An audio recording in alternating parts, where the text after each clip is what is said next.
So I'm on this screen here because I try to figure out a way that I can talk about the different decks while having the CFA screen open, while give you a way to look at everything together, because giving you a deck image from CFA is fairly quick and easy. That way I don't have to go through the whole rigmarole of putting things into the English deck log builder, which can take some time, and then getting all the deck codes and stuff.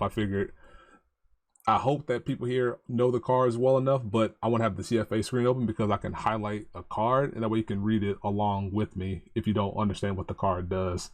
And I'm going to do my best to not move away from the card if I'm not talking about it, or if I'm while the time I'm talking about it.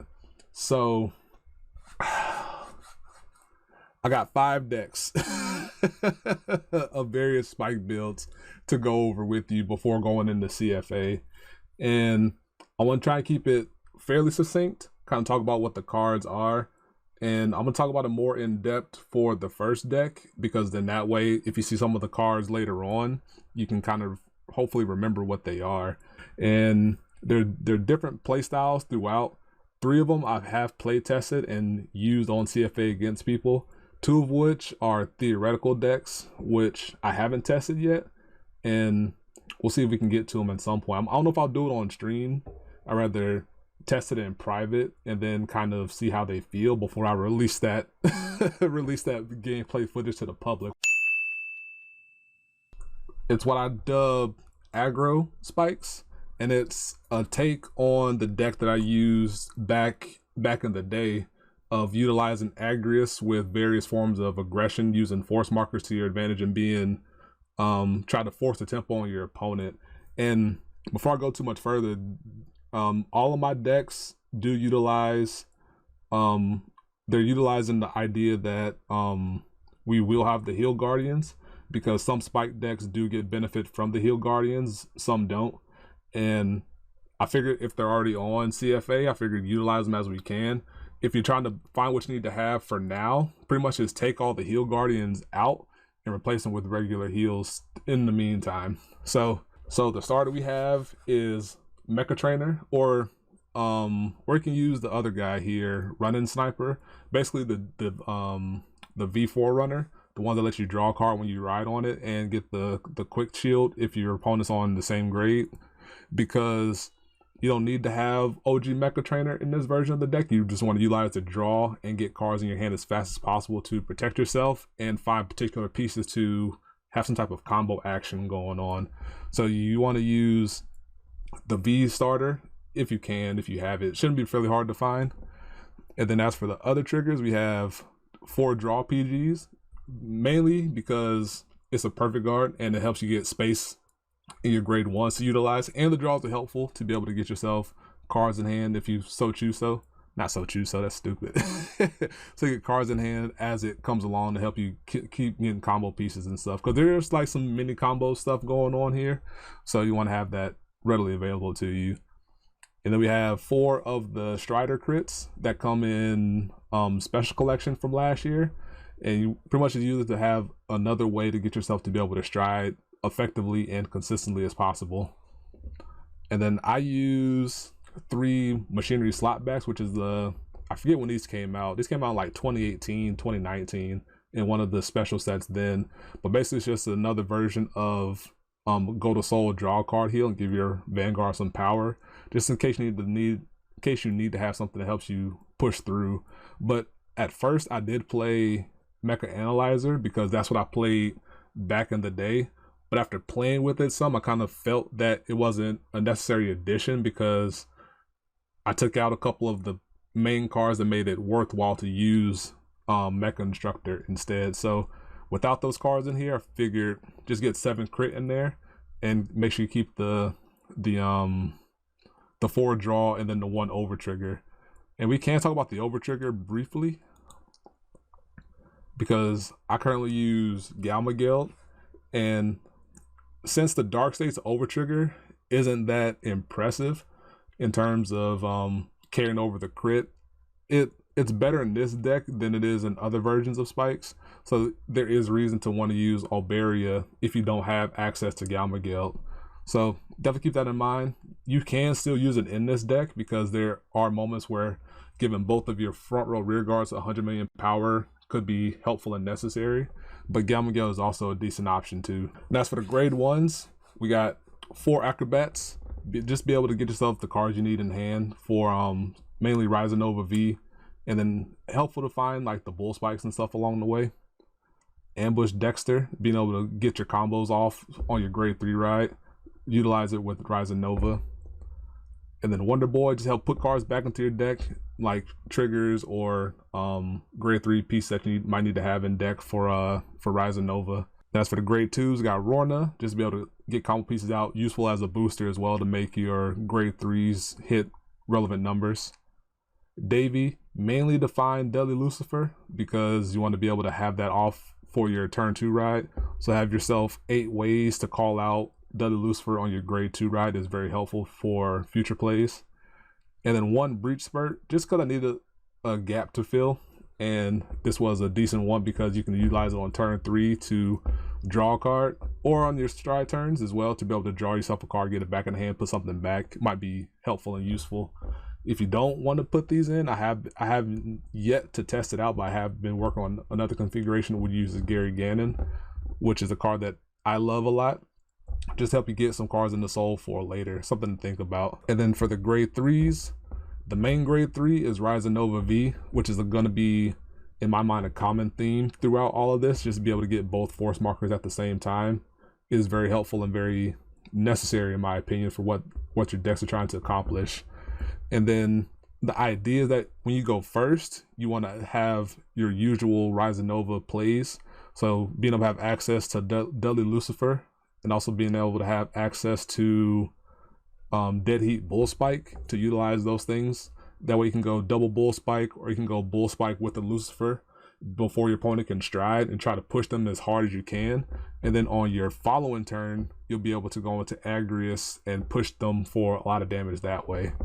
And then having a couple Juggernaut Maximum, if you want to call it on your grade 2 turn, to when you do your Rorna / Davy combination with Dexter, to be able to put some Juggernaut Maximums on the board. Very good, very helpful. And then of course 4 of the Heal Guardians, just be able to give yourself some protection early game, or to be able to enable Agrius if your opponent tries to damage deny you. Those are the main purposes there. And then worst comes to worst, it becomes stride fodder for an emergency situation.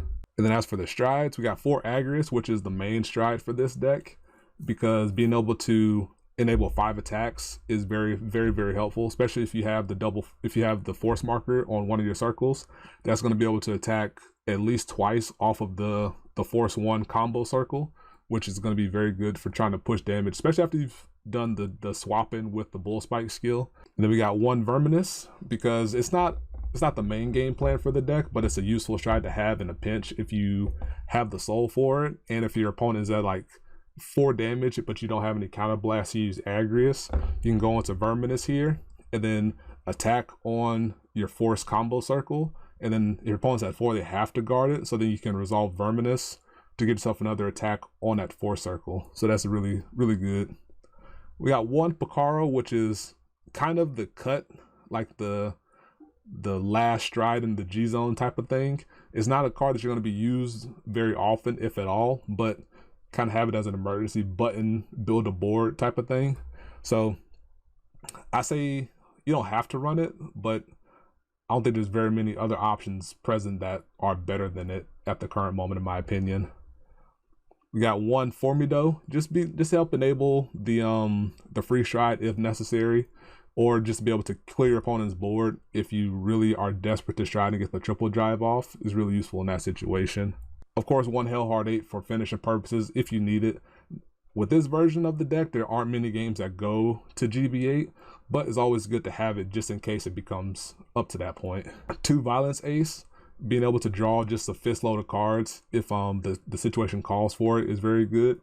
And then his Soul Blast skill might not have as much use because you may not have a lot of soul after utilizing Rising plus Bull Spike on your first grade 3 turn if you're going first, but it's good to have it just in case. And even you just need to Soul Blast everything and give something big that's on your force combo circle a lot of power, also really good there.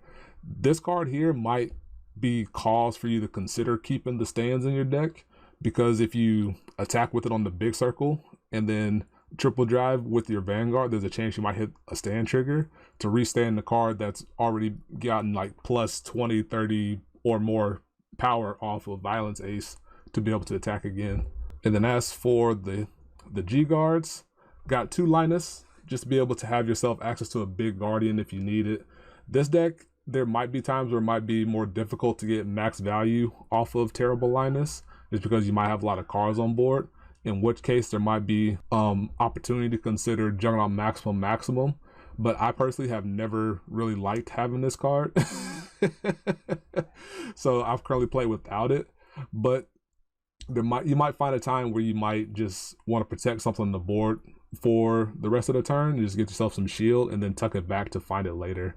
So something to think about. And then 2 Hecaton Gase, be able just to refill some cards back into your deck. Very easy card to be able to become a 25k shield, which is very much invited in my opinion. Last couple cards, we have a Dismal to protect a card that's on the board, useful for Maximum, Bull Spike, things of that nature, just be able to protect it for a little bit longer. And then 1 Rakton, or its equivalent, which is a Gleam, which is your discard filter, which might be useful for trying to dig for like a stride fodder, or like a necessary piece to keep your stuff in your action going. So this is currently, I want to say, the most stable and like straightforward version of premium spikes in my opinion, because the general idea is just to put cards on board and be aggressive. There are some caveats there in terms of making sure you have yourself enough counterblast and soul for what you might need in the future. But thanks to Deadly Lucifer being able to be called out and be able to countercharge with the Soul Blast, you can be aggressive while keeping the damage open for later. So in my mind, it's fairly straightforward and easy enough to pilot, and it's pretty much just taking your V stuff and then converting it into premium stuff, which is an easy enough thing to do. So you don't need a whole lot of other cards from D or OG time.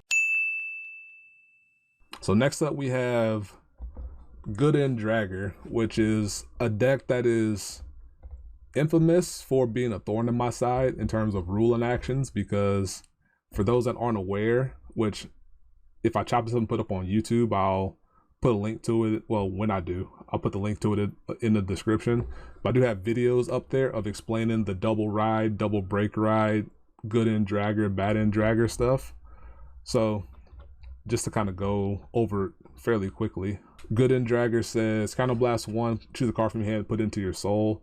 At the end of the battle that this unit attacked a Vanguard, if you have a heart with bad end in its card name, you may pay the cost. If you do, put this card into your G zone face up, search for up to 2 grade 3 units, and then choose a card from among them, call it to an open rearguard circle, and then you ride the rest as rest.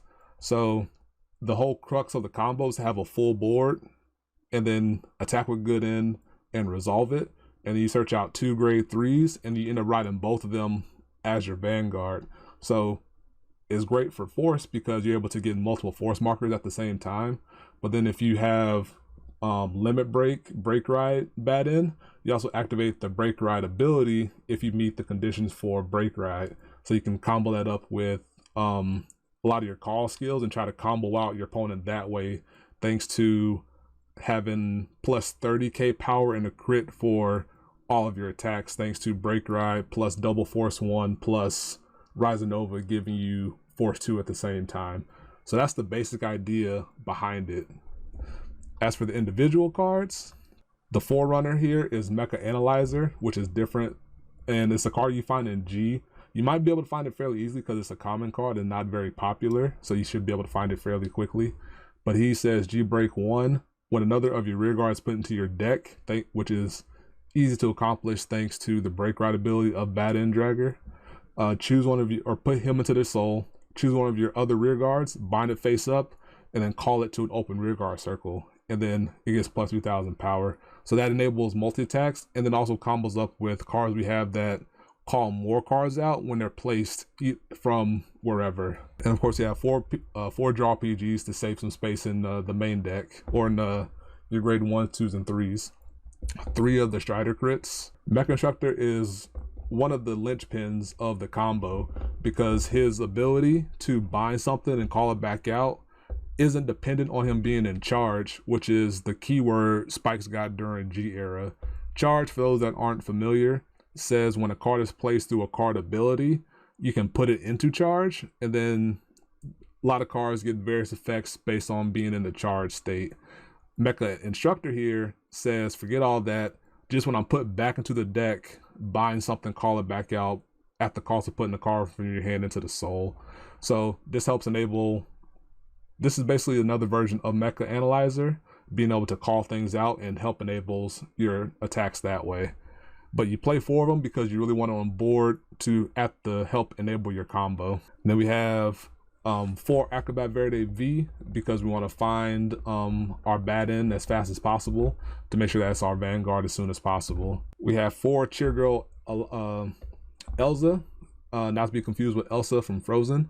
She's the limit break enabler for Spikes, and the reason you have her is because if you have less than 4 damage, and because the fact that Good End activates at the end of the battle that it attacked, you don't want to run the risk of healing from 4 to 3 before you go off on your break ride chain, because break ride needs to be during the limit break window, which is at 4 or more damage. Elsa here says forget all that, you have limit break whenever, as long as she's existing on the board. So that's why you want to play 4 of her to find her as soon as possible. And then we play 4 Gyro Slinger because when it's placed down, you can call stuff from the top of your deck. And this helps you find more Mecha Analyzers, help you find more Mecha Instructors. And this is one of the cards you want to have for enabling combo attacks as well during the chain. And then 1 Wonder Boy just to help fill up the space. And it's a fairly useful card to put things back if you need to. And then we have 4 Bracky. Bracky is a really good card to have just for the fact that it gains power on place, and it's a good ride in case you need it just to help fill the space that way. I like it for the first part of the combo swing, and then it makes it a good call off of your Gyro Slinger as well, because you really need to have something actionable to make most use of the crit that you gain from having Force 2 on the board. 4 Spike Bouncer, similar to Gyro Slinger, just help enable your multi-attack. A very nice card to have on your board to bind and call back for that purpose as well. Just keep an eye on your counter blast to make sure that you don't run out while the chain is going on. Then we have 4 Bad End Dragger OG, the limit break version, because it's the what you need to ride to make sure you get all this action off at the end of the battle phase that Good End attacked. And then we have 4 Rise Nova V because we want to make sure we have something we need the Force 2 to help put pressure on the opponent, which is key to the combo.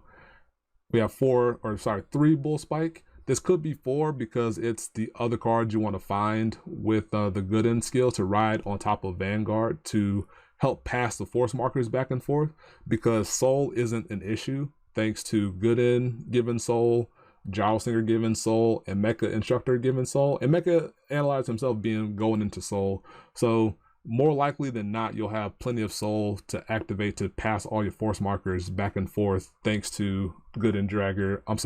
Thanks to Bull Spike here. And then of course 4 Cameron once again to be able just to help survive the early game and then enable Good End because Good End costs a counter blast. As for the other strides, we have 4 Agrius because it makes a good backup plan in case you can't pop off with Good End on your first stride. So you need to have something that's pretty decent to help fill the gap until you can get to the Good End turn. And then Verminous for the same reason as before. Unlike the previous version of the Aggro Spikes, you're more likely to have more Soul to give for Verminous's skill. So that's something to keep in mind if you want to use this version. 1 Formido in case you need it. 1 Hellhard 8 in case you need it. 2 Violence Ace in case you need it. Usually you're going to be striding Good End and Agrius for most part, but definitely want to keep these in mind for the situation if it arises. And then we have 2 Terrible Linuses just as before. You're more likely to get full benefit of it in this deck because the limit break of Bad End clears the board for you, so keep the spots open for Linus to get power.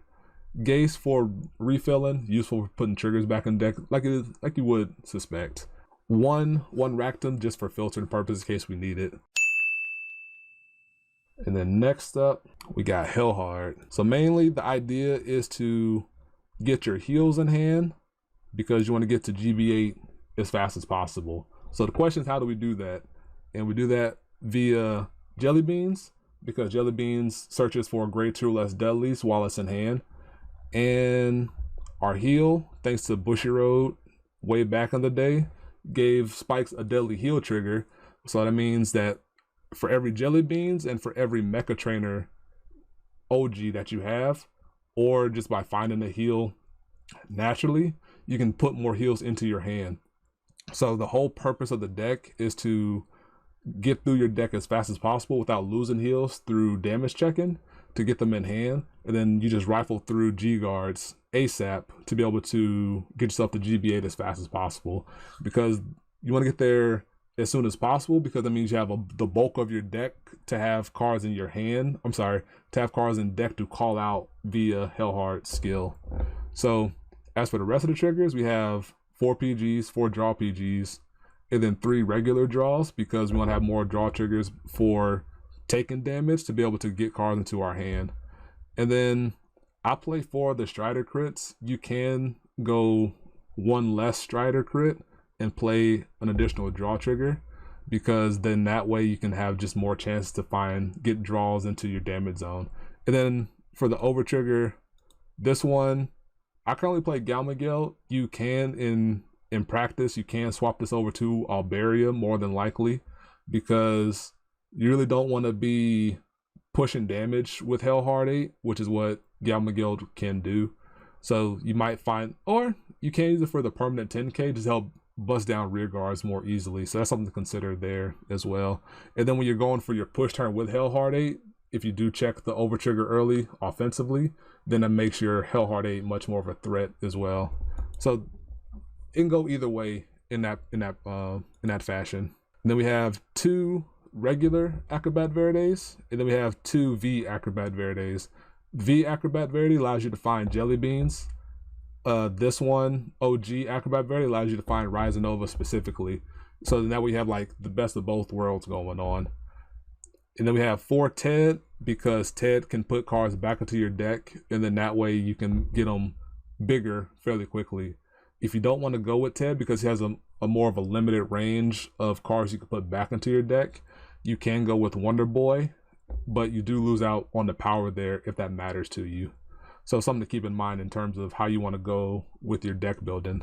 We got a couple tier in case you need it during a Hellhard combo to countercharge if we really want to try to activate Spike Bouncer along the way. And then for the grade 2s, we got 4 Detonate Barrel, which is very key to keeping cards in hand and become a huge attacker during your Hellhard sequence. And then we have 4 Double Dom Chemists, which is an old promo from like, I want to say like 2015, 2014.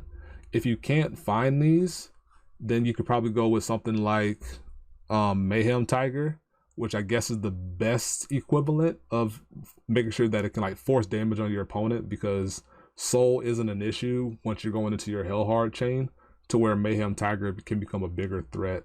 But if you can find Chemist, Chemist is great because it serves 2 functions: being able to be a super big beater on your Hellhard turn, but it can also be a Vanguard early and allow you can swing under on your opponent having a lower powered Vanguard in case you really want to do something like that.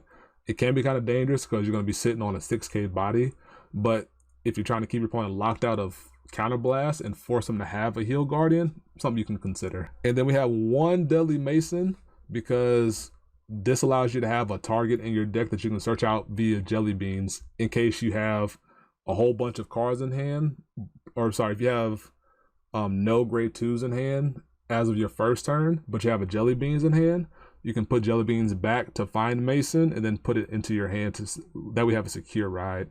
I chose Mason over the 10k vanilla because in a world, if you want to swing under, 9k is more readily likely to be able to be something you can use to swing under, unlike a 10k, which is what Deli Monty is. And it has like some small upside during your Hellhard turn. In case it does hit, you can then call something out for free. For a counterblast off of his skill. And then the last grade 2 is Spike Bouncer. In a world where you can't find Chemist, you can play more Spike Bouncer as well, because on your Hellhard turn, you can call it out and then use the counterblast skill to call something else out without having to use your hand for it and still getting benefit off. And it's useful helping you play around disruptive G Guardians as well. So something to think about. These decks aren't set in stone, really. You can fiddle around with them as you see fit. And then for the grade 3s, to the surprise of nobody, 4 Rising Nova V, because we really want that combo circle going on. Ideally, you want to ride 2 Rising Nova Vs, or at least 1 Rising Nova V, and then maybe like a Juggernaut Maximum as you see, before you go into your Hellhard, because then every Hellhard attack will be plus 30k, because you have 2 force 1s plus the Hellhard ability become plus 30k. It's really good just to be able to push through and give your combos less likely to be survivable, because you're going to hit a bunch of damage triggers along the way. And then by having a force 2 circle just makes it that much easier, because they can only take maybe 1 hit or take 2 damage and then go to 4 versus being at a lower damage, because they can just take 1 damage, 1 damage, 1 damage and fish for triggers more easily that way while you burn through attacks. So that's why the force 2 is very important. 2 Juggernaut Maximums, just because it gives power. It's a good power unit to have on your Hellhard turn, and it's a force generating Vanguard you can ride in a pinch if necessary. And then 4 Jelly Beans for the aforementioned reasons from before. And then for the Stride Zone, we have 2 Agrius, because it's not your primary force of offense in this deck, so you kind of just have 2 just in case you need it. A Verminous for similar reasons. It also can, if you're able to fill the soul quickly, it'd become a multi-flip, maybe, but it's hard to trigger in this deck because it's not going to be really pushing damage on average. But in case it comes to that point, then it's good to have it in your back pocket. 1 Picaro for just in case is very cuttable. It's not a very good GB3 stride, so you can cut it for something else.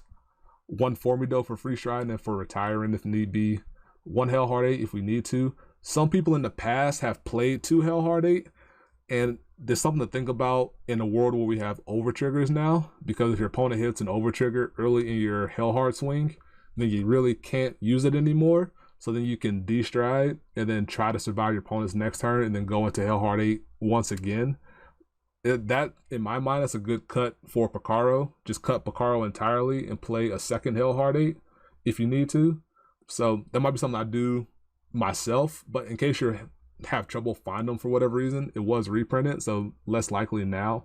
Get yourself a second one and plop it in here over Picaro. Then we have 2 Violence Ace, because this is your bridge stride, because actually it's also your first stride if your opponent gives you counterblast to work with.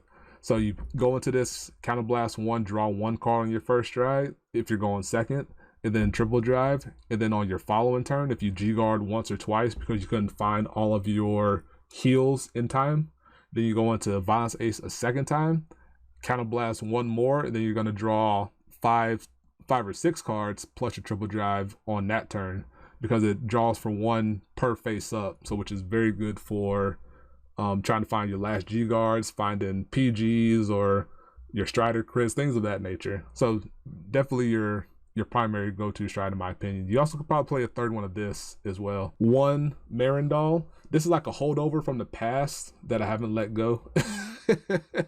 But it is useful because if your opponent gives you no damage to work with, then you can just go into Marindal for free and then flip it face up and be able to attack into your opponent's rear guard or something. There is a world where you might want to play extras of these because they can just freely flip and then attack without needing you to have counterblast to work with.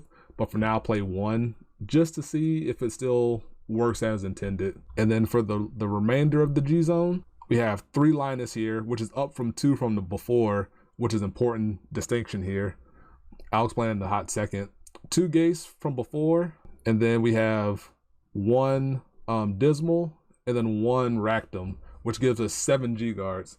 And the reason we have 7 G guards is because if we have 4 heals in hand on our grade 3 turn, there's a world where we can G guard one of the attacks, gives us GB1, and now we can go into triple Linus for the remainder swings and flip up the remaining 3 G guards that aren't Linus in your G zone. That puts you to GB7, which means on your stride turn, the following turn, you go right into Hellhard 8, because then I'll give you GB8 exactly, with the 7 G guards plus Hellhard 8 being on your Vanguard circle. So that's why you play 7 G guards in this deck, just to make sure that you have that play open to you if it comes to that. Hellhard, the Baro Magnus version, which this is off the heels of me doing the video showing the combo, which can give you some insane number of attacks thanks to Keenly Rudely here, and by having your Vanguard be Baro Magnus as you stride into Hellhard 8, because she needs to have Baro Magnus as the Vanguard to do her ability to put your normal units from your soul back into your deck. So, but if you want to see the entire combo there, check out my video where I kind of detail the combo and what the limits are of it there. But we play three of her to find her and make sure that you kind of have them available to you while you're training off. And then we play 3 Baro Magnus here because we need to have space for everything else, but we need to have enough to fit in the package to make sure that that aspect of the combo can fire off. As for the rest of the deck, it's very similar to the previous version of the base version. The main difference is that there are no spike bouncers, there's no chemists here. Put in the breach spurts to be part of the combo. Still have the detonate barrel for that aspect of the combo. And then we have Deadly Mason to fish out for jelly beans. The grade 1 stay largely the same. I think I cut out 1 tier to make space for more Rudeleys. And then yeah, 4 Rising Nova, 4 jelly beans, which remains to be the same as the base version. In a perfect world, you'll go Rising Nova into Baro Magnus into Hellhard 8. Then you can unlock the whole combo. And then you have a Force 1 circle, a Force 2 circle, and then you can go in and then you'll have all your attacks being plus 20k instead of just plus 10k. So that's something to keep in mind as well. And in the G zone, if I remember correctly, stayed exactly the same because there's no reason to change it. If you want to take the ball and run with it, feel free. I haven't tested this, so I don't know its viability. But since we're in this wild, wild west time of premium, just throw it at the wall and see what happens, and then hopefully it works out. And this is the Gooden Dragger version using the V era Bad End Dragger. So the deck stays mostly the same. Well, that's not true. We cut out a lot of stuff. The deck is much more V heavy than the previous version, which is a good thing for people who want to just easily convert some spike stuff into a premium deck list. So Bad End Dragger V says the important part is that it's his second ability that says when rolled upon, call this card to rearguard circle and retire all of your opponent's rearguards in the column where it was called.